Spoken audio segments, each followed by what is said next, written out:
Lord of the Mysteries. Chapter 1171. The third one. Let a piece of history that has been left behind return to the present era. Return, not reappear. The meaning of the two are completely different. It's not sufficient for me to write the true history of the fourth or third epoch and disseminate it to complete the ritual. Klein's right hand, which was holding the fountain pen, paused. He instinctively analyzed the contents of the miracle invoker potion. After some thought, he found something that perfectly matched the ritual's requirements. That was to let the people of the City of Silver escape the forsaken land of the gods and return to the northern and southern continents, allowing this history that had been left behind for 2,000 to 3,000 years return to the present era. This isn't any easier than escaping Amon's pursuit. The only way to leave the forsaken land of the gods is to enter the giant king's court and open the palace where Dark Angel Sasser is in deep slumber. This is the ancient sun god's negative personality. It's ranked first among the kings of angels and is known as the left hand of God, the deputy of heaven. He might even be stronger than the current Amon. Besides, his current state is being watched by the various deities. Yes, the more controllable aspect of this compared to my escape from Amon is that I can make sufficient preparations. Klein slowly exhaled and felt that there was a certain chance of completing the ritual. In fact, he knew very well that, even without him, the City of Silver would make repeated attempts to open the door to the giant king's residence and find a way to leave this forsaken land. It was as if they were moths darting towards the flames, even at the cost of death. No matter what, with my participation, the chances of success will definitely be higher than what it is now. Klein subconsciously wanted to open the door to the Dark Angel's slumber ground to attract Amon, creating chaos to offset the damage caused by the Dark Angel's awakening. This was a tactic he was rather familiar with. However, he eventually rejected this idea because it was too dangerous. After spending some time with Amon and finally seeing the level of a king of angels, Klein instinctively began to fear these terrifying existences. He no longer wanted to use the conflict between them to create chaos. Just their existence alone could cause irreparable damage to the surrounding Beyonders and the entire region. Under such circumstances, trying to rely on them to create a chaotic situation was no longer tottering on the edge of the abyss. If one wasn't careful, they would fall into the abyss and into eternal damnation. Therefore, it was best not to try. Unless he had no other solution, to the point of escaping being just as wishful thinking, Klein didn't want to make such an attempt. Indeed, a portion of a miracle invoker's Beyonder powers comes from history, which is why there's a ritual requirement like this. How did the other scholars of your complete it? Looking at the parchment on the long bronze table, he thought of a possible solution from another angle. If it were me, the only solution I can think of is to isolate some people or history from reality. Only when they are forgotten will I allow them to return to the present era. This might take centuries, or even longer. What an evil act! It reminds me of the peach blossom spring. Those people living in utopia away from the outside world share some characteristics. After some thought, Klein believed that the difficulty of this ritual for scholars of yore was whether they could survive until the ritual was held. Furthermore, there were too many accidents that could interrupt self-isolation like that. The forsaken land of the gods has perfectly resolved these issues, but it also brings with it greater problems. Dark Angel Sasser. What is the condition of this heaven's deputy right hand now? Is it related to the resurrection of the ancient sun god? The level involved in such a matter has already reached the ceiling of this world. Why am I always involved in such matters? Klein gave a self-deprecating laugh. He could roughly guess that this was due to the destiny Sapphira Castle brought him. After all, blasphemer Amon was unwilling to shoulder such a destiny. Retracting his wandering thoughts, he focused his attention back onto the miracle invoker potion formula. The worm of stars from the apprentice pathway. The supplementary ingredients contain 3 high-grade spiritual materials of the 3 neighboring pathways. I've already made the worms of time into fate's siphon charms. There's no way to restore them. Let Leonard's grandpa lend me another one. How can that be called lending? I'm going to use the upgraded version of a yesterday once more charm to exchange for it. Where should I find the Worm of Star? There aren't many demigods from the apprentice pathway that live in the real world. The Aurora orders Saint of Secrets, Bodhi's? However, I'm stuck in the forsaken land of the gods and can't deal with him. All I can do is ask Ma'am Hermit and Queen Mystic for help. At the same time, I have to urge Miss Magician to become a traveler as soon as possible. Yes, I can also get her to ask her teacher where Worms of Star might be. There's actually only one main ingredient. It's either the heart of the dark demonic wolf or the Beyonder characteristic produced by other miracle invokers. It's no longer two as one. Yes, that also means that, at this level, there are very few scattered characteristics. They've all gathered. The dark demonic wolf is also known as the god of wishes. That's a standard angel, a subsidiary god.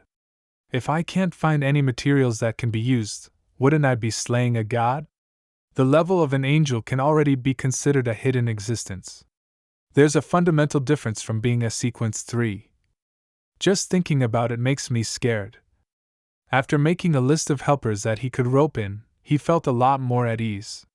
He had a feeling that he no longer feared his debts when they reached a significant amount.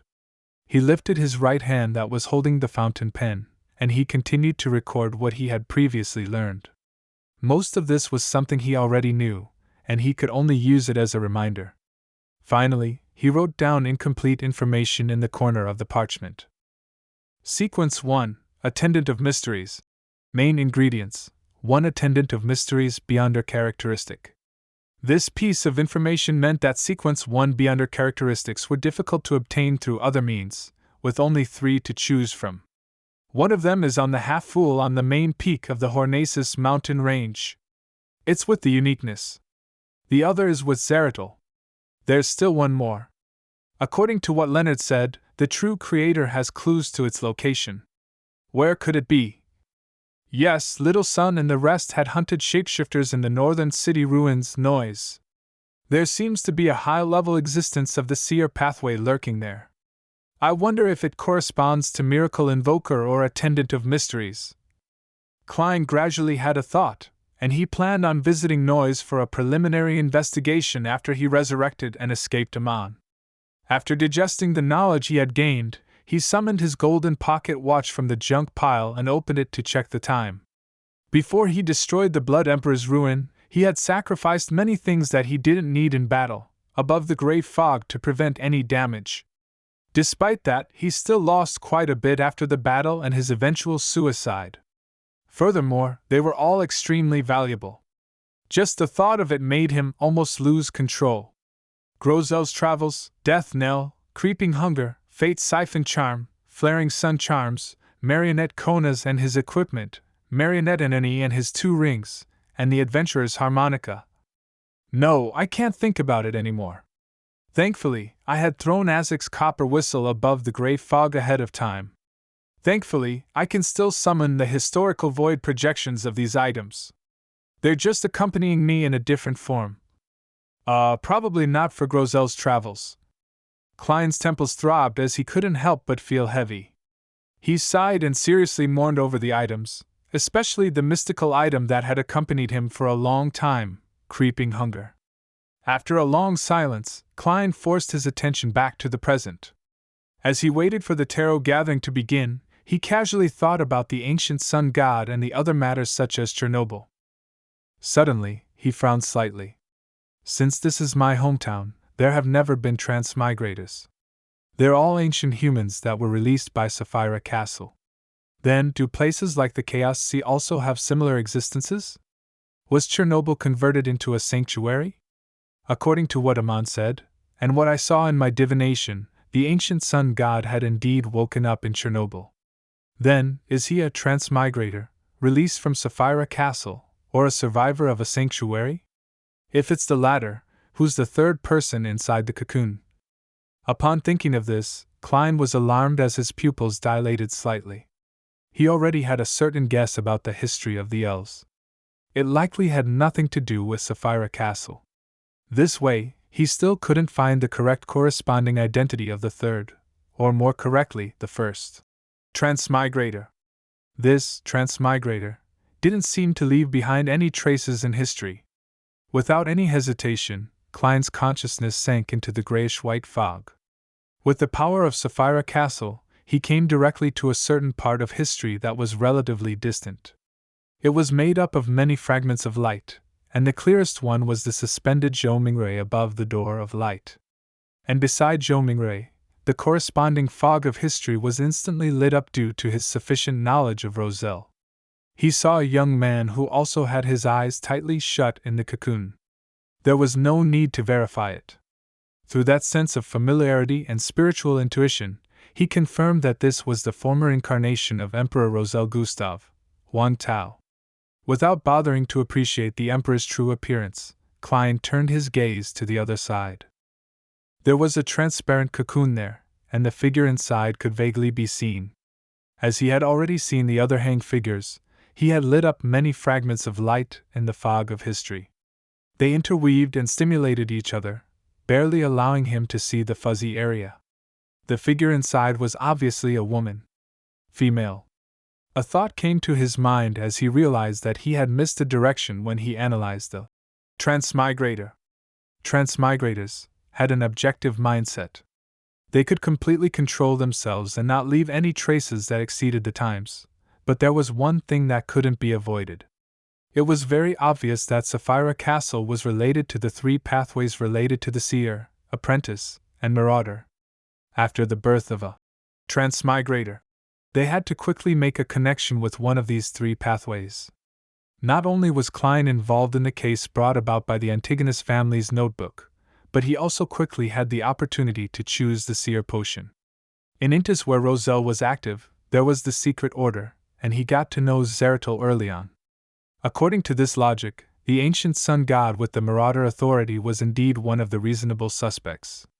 Klein immediately conjured a pen and paper and began listing the corresponding names he knew at the moment. For example, fourth epoch people from the Antigonus, Zeratul, and Abraham family, or the kings of angels surrounding the ancient sun god. Before long, Klein's gaze stopped on a few names. The first person was none other than the ancient god Phlegria, who clearly had the authority of seer. Behind him was his subsidiary god, the god of the dead, Salinger, and the goddess of misfortune, Ammonizes. The latter was also known as the Ever-Night goddess.